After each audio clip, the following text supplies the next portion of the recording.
ምን ልላችሁ ፈልጌ ነው ጋይስ፣ እስከዛሬ ድረስ ለምንድነው ቦስ ያልታከመው? ጀርመን ሀገር ላይም እንደዚህ አለ ወይ? በጣም ብዙ አይነት ኮመንቶች አሉ።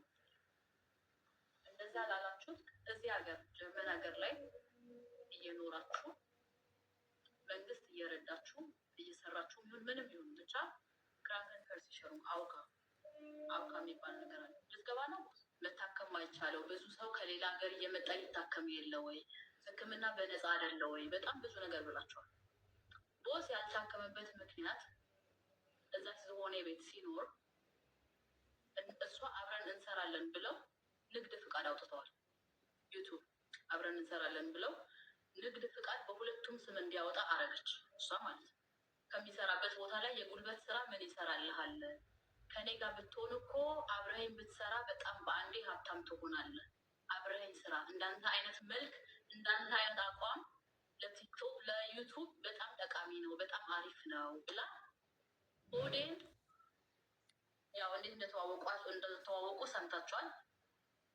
ቦስን እንደዛ ብላ ታላ ተወስደውና ምን ታስጀምረዋለች? ንግድ ፍቃድ። እዚህ ሀገር ደግሞ ንግድ ፍቃድ ካላችሁ እናንተ ምንድናችሁ?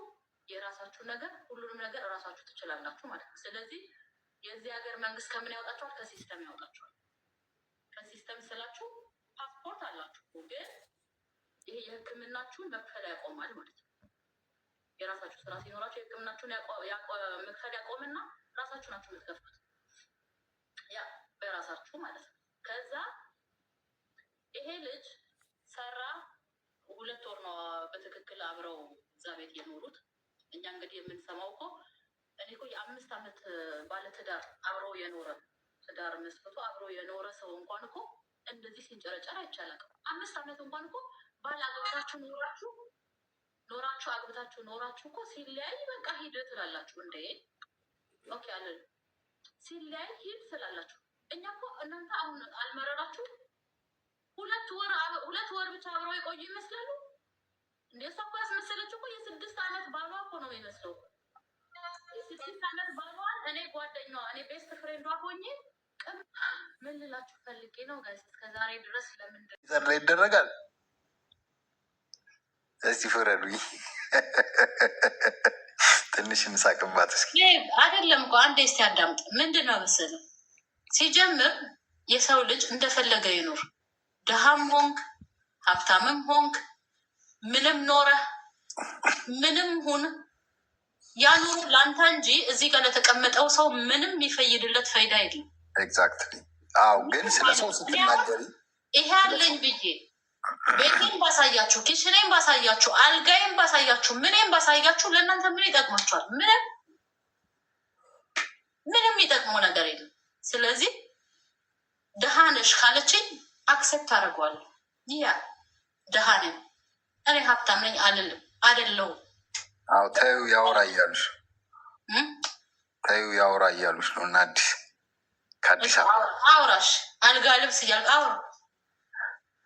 አይ ግን እውነት ለመናገር ቤብ ይሄ በሰባዎቹ ምናምን የነበረ ፋሽን ነው። ይሄ እንደዚህ አደይ አበባ ምናምን የተሰፋበት። እኔ እኮ ተው ያልኩህ እኮ ለምን መሰለኝ ነው አንዳንድ ሰው አለ ያንን ነገር በጣም የሚወደው። አይ አይደለም ችግሩን አይደለም የሰውን እንትኑን ነው የምትነኪው። ስድብ ሳይሆን ሰው ሲናገር ገብቶሻል አይደል? ምን ይዞ እንደሚናገር መናገር መቻል አለብሽ። ያን የተላላጠ ወንበር በአልጋ ልብስ ሸፍነሽ አፍሽን ስከፍቺ ሆስፒታል ገብቷል እና አንቺ ሲጨፍሪ እኩል አይደለም። መጀመሪያ ሳሎንሽን ኩሽናሽን ማጽዳት አለብሽ። ገባሽ? ብዙ የሚበልጧቸው ሰዎች የሚበልጡሽ ሰው ፊት ቆመሽ አልጋ ልብስ አንጥፈሽ መዝለል ለእኔ ተገቢ አይደለም። እኔ በጣም የሚገርመኝ ደግሞ ምንድን ነው መሰለህ፣ እናቴ ትሙት አልጋ ልብስ ነው ጋይ ሲዱና የተለቀቀውን ቪዲዮ እዩት። ሲጀምር የጠረጴዛ ጨርቅ አይደለም አልጋ ልብስ ነው። እኔ እንደውም ጓደኛዬ ነች ይሄ እኮ አልጋ ልብስ ነው ስትለኝ በደንብ አድርጌ አትኩሬ ያየሁት ለካ አልጋ ልብስ እዩት በደንብ። ሁለተኛ ነገር ደግሞ ምንም የለሽም እናቴ ትሙት አንቺ ምንም የለሽም፣ ባዶ ነሽ፣ ባዶ ታውቂያለሽ። ፍሬ ነግራኛለች ስለ አንቺ በደንብ ጓደኛዬ ነች፣ በደንብ ጓደኛሽ ነች፣ በደንብ ታውቅሻለች። ምንም የለሽም። አትጎርሪ። እዚህ ጋር ወጥተሽ እኔ እንደዚህ ነኝ፣ እኔ እንደዚህ ያለኝ፣ እኔ እንደዚህ ነኝ፣ እኔ እንደዚህ ነኝ፣ እኔ ሄሊኮፕተር ያለው ባልጠበስኩኝ፣ እኔ ከሀብታም ጋር ነው እንትን ብለው እንዴ። ስለ ጀርመንኛ አናውቅም እንዴ? ጀርመን ሀገር እኮ ጀርመን ሀገር ያለ ሰው እኮ በደንብ አድርጎ ያውቃል። እንዴ አንቺ በየትኛው መልክሽ ነው? ፊልተር እኮ ነው። እስቲ እኔና አንቺ እንወዳደር እስቲ አብረን። ቆይ አንዴ ቤብ አብረን እኔና አንቺ የሆነ ሰው ጋር ሲጀምር ለነገሩ እንዴት ልንወዳደር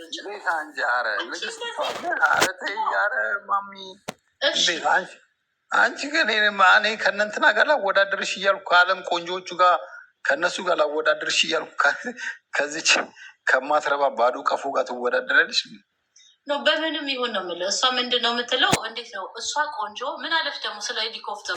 ኧረ ስለ ሄሊኮፕተሩማ ዛሬ ሊሄድበት ጋይስ፣ አትቀየሙኝ እባካችሁ ኦኬ። ምክንያቱም ከዚህ በኋላ አላነሳውም። እናቴ ራሱ በስር ቮይስ እየላከች ነው። ግን እናቴ ይቅርታ አድርጊልኝ፣ እየተሳደብኩ አይደለም ኦኬ። ሮቦቱንም ወንድሜ ደግሞ እኔ እናንተ እንገናኛለን። ከአሁን በኋላ የኪስ ገንዘብ የለም።